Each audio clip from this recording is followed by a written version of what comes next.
abrantia na communication officer na no se Jaramia no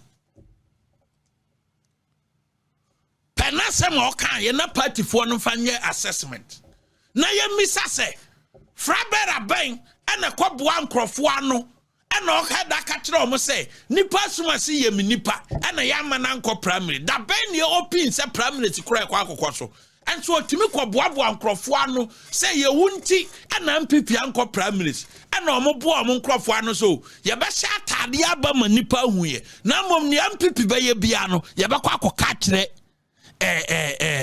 NDC for na sa nipa no MPP police station executive someone nyere mo ho antoa ba ne kasia so antia ne sa presidential primary say be kwa 31st na MPP anye yie because I lesson way some to aba ne tia ne heavy pa obakwa akope ba bia tena no wahu say MPP hia ne biem eniema ekọ so eniema ya MPP ye meetings ahodo nyina ne ye no na sa frabera na one nam aye honorable Kennedy Agyapong one ne nkrofo na o makoka kire NDC for honorable Kennedy Agyapong one ne nkrofo na o makoka kire NDC for producer bo voice no bo video no be antie na be omuni ehwo mobile election.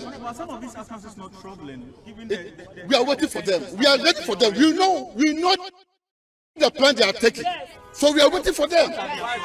Let me tell you, I cannot say anything in public. But let me tell you, yes, I'm a communication officer in the party. Constituency communication officer in the party. We have people in the MPP. And let me tell you, we have people in the MPP. MPP divided two. So we have their people, all my information. Because I must say, I na call for my MP. I na call someone to the back. Almost all you can. I told me to be for them back.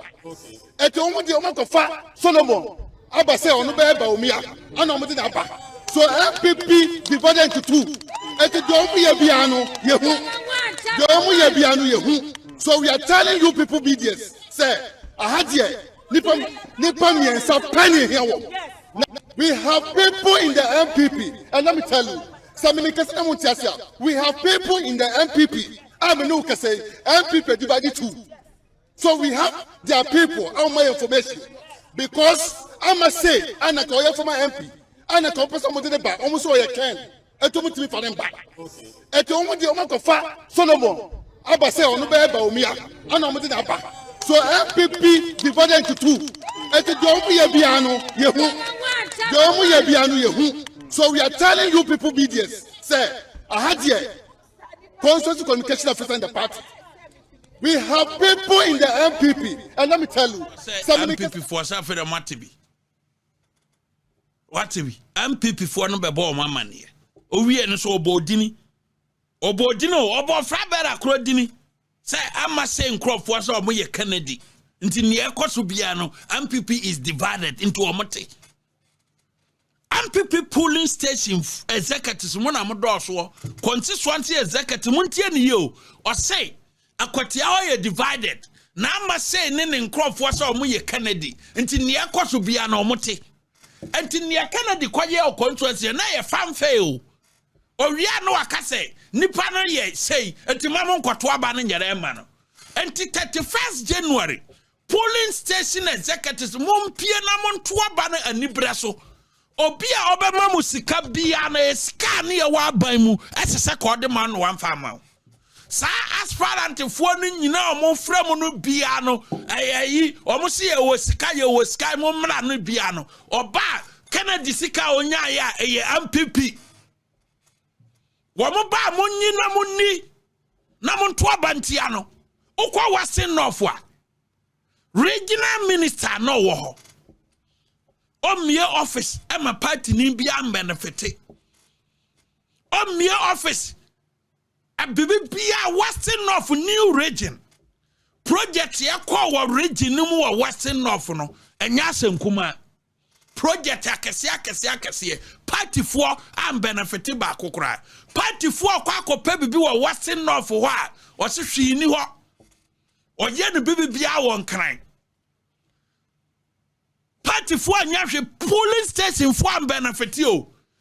regional minister na o se ne office hwi ni honom no ene ono no se wasi fie e o East Legon e dia check ne dia Agyapong regional minister na obenya sika wo MPP mu no a o ka kire MPP fo o mo wo West North say hwi ni party ni mu no sa regional minister no so no anya sika ti fie a check ne dia Agyapong a ono no so wa adane tio Canada Agyapong so wa adane 277 Canada Agyapong ne beba abonten beka yo oso wa adane 277 until we Western North for muntie na ye na mumisa former regional minister say Canada Agyapong na o wa adane 277 no a dan na o wo no nyina no oso nyankrofo mo han enti nkusie ne kokote ne kankane ne dabo ne mponche ne dam no Roxy Obina odi Canada Agyapong campaign nim e wo Western North ho no atima kwakosi dane asana dia ma Canada Agyapong amana kwakoye 278 houses now Roxy Obina ban Western North ho a wababa ka kire mo say party ni sini nanso enti Western North 9 constituencies ni nyina no polling station executives for no mumpie na monkoto aba ma Canada Agyapong because ono Rosin Obino and the one munyam our Western North enti ni ono beka no and a party for no betie but obi o wa dane 77 am ponchi na dam ni panam yetiminya regional minister yamani post na wa polling station ni ba kokora wa constituency ni ba kokora one award contract ba kokora ma polling constituency officer bia no e ma ne timinya sika wo party no mu e bankran e be sifio ayi East Legon say ope Canada Agyapong asem enti wa che ne fie obi o wa da ne 277 now wo Western North no wa bisa say madi party na chi sa che 2 bedroom manyabi madi party na chi ache pa se wi also protomatobi madi party na chi ache pa kontomra protomatobi madi party na chi ache pa dwaboso protomatobi